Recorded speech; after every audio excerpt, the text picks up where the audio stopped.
बयान और उस पर हो रही सियासत की। नेता प्रतिपक्ष तेजस्वी यादव ने नीतीश सरकार पर भ्रष्टाचार के गंभीर आरोप लगाए हैं। तेजस्वी ने कहा कि सरकार नीचे से ऊपर तक भ्रष्टाचार में डूबी हुई है, हर विभाग और हर दफ्तर में भ्रष्टाचार है, जिस पर पलटवार करते हुए एनडीए नेताओं ने कहा कि तेजस्वी यादव पहले अपने ऊपर लगे भ्रष्टाचार के आरोपों का जवाब दें और उसके बाद सरकार पर उंगली उठाएं। हर लेवल पे जो है इस सरकार में भ्रष्टाचार जो है बढ़ चुका है। अगर है हिम्मत तो बिहार के विकास पर डिबेट करके दिखाए। वोट आपको बुला रहा है, इस पर उन्होंने कभी कोई बयान दिया है? बिहार विधानसभा चुनाव में अभी 6 महीने का समय बाकी है, लेकिन बिहार राजनीति में नेता अभी से एक दूसरे को घेरने का कोई मौका नहीं छोड़ रहे। अपराध के मुद्दे पर बिहार सरकार को बार बार घेरने वाले तेजस्वी यादव ने इस बार भ्रष्टाचार का मुद्दा उठाया है। तेजस्वी यादव ने कहा कि सरकार नीचे से ऊपर तक भ्रष्टाचार में डूबी हुई है और हर विभाग और हर दफ्तर में भ्रष्टाचार है। निर्माण कार्यों में एक फिक्स अमाउंट तय है कि 30% जो है मंत्री साहब को पहुंचाना है कमीशन के तौर पर। तेजस्वी के आरोप पर जेडीयू के कार्यकारी अध्यक्ष संजय झा ने पलटवार किया है। संजय झा ने कहा कि तेजस्वी यादव पहले अपने ऊपर लगे भ्रष्टाचार के आरोप पर तो जवाब दें, उन्हें बार बार कोर्ट के चक्कर क्यों लगाने पड़ते हैं। उनसे कभी आपने पूछा है कि आप पर जो नौकरी के बदले जमीन लेने का आरोप है, या आप करोड़पति हो गए बिना कुछ काम किए हुए बड़ा बड़ा घर में, और कोर्ट आपको, तो कोर्ट में मैटर है ना, कोर्ट आपको बुला रहा है, इस पर उन्होंने कभी कोई बयान दिया है? वहीं बीजेपी के प्रदेश अध्यक्ष दिलीप जायसवाल ने तेजस्वी यादव सहित पूरे महागठबंधन के नेताओं को बिहार के विकास पर बहस की चुनौती दे डाली। सरकार चुना जाता है कि जो भी प्रदेश है उसका विकास हो।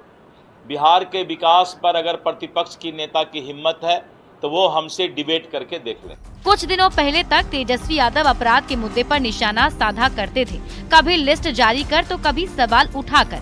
जब जब तेजस्वी अपराध का आंकड़ा गिनाते तब तब एनडीए के नेता लालू राबड़ी के 15 साल का आईना सामने रख दिया करते थे। अब की बार तेजस्वी यादव ने भ्रष्टाचार की बात की है तो एनडीए के नेता तेजस्वी यादव और उनकी पार्टी के शासनकाल में लगे भ्रष्टाचार के आरोपों पर जवाब मांग रहे हैं। न्यूज 18 के लिए पटना से संवाददाता रवि एस नारायण, शैलेंद्र और धर्मेंद्र के साथ ब्यूरो रिपोर्ट। और अब बात चिराग पासवान के बयान की। देखिए, केंद्रीय मंत्री चिराग पासवान ने एक बड़ा बयान दिया। चिराग ने कहा कि वो लंबे समय तक केंद्र की राजनीति में नहीं रहना चाहते, मुझे मेरा प्रदेश बुला रहा है। चिराग ने ये बातें एक निजी चैनल से बातचीत में कही, जिस वीडियो को उनके समर्थक सोशल मीडिया पर शेयर भी कर रहे हैं। वहीं नेता इस बयान के सियासी मायने निकाल रहे हैं। आपको रिपोर्ट दिखाते हैं।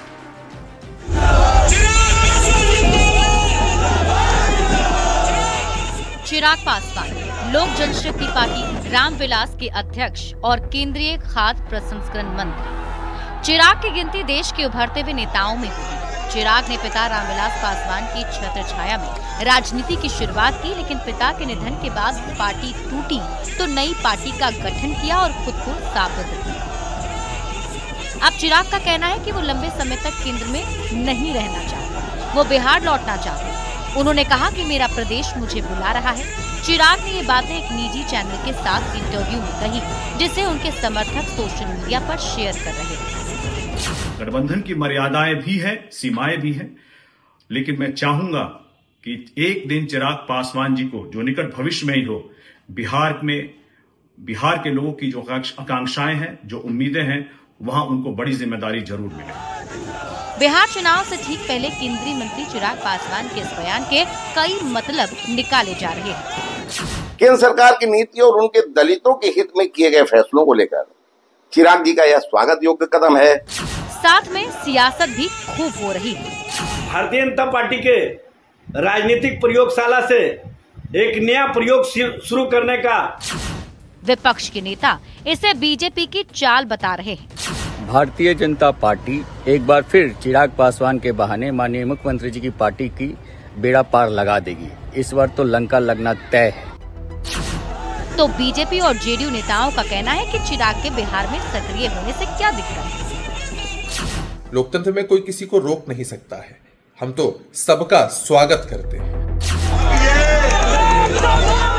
अब चिराग की क्या मंशा है ये तो वही जानते होंगे। फिलहाल उनके बयान पर चर्चा जरूर तेज हो गई है और कहते हैं कि राजनीति में चर्चा में रहना बहुत जरूरी है। न्यूज़ 18 के लिए पटना से रवि एस नारायण और विनीता मिश्रा के साथ ब्यूरो रिपोर्ट।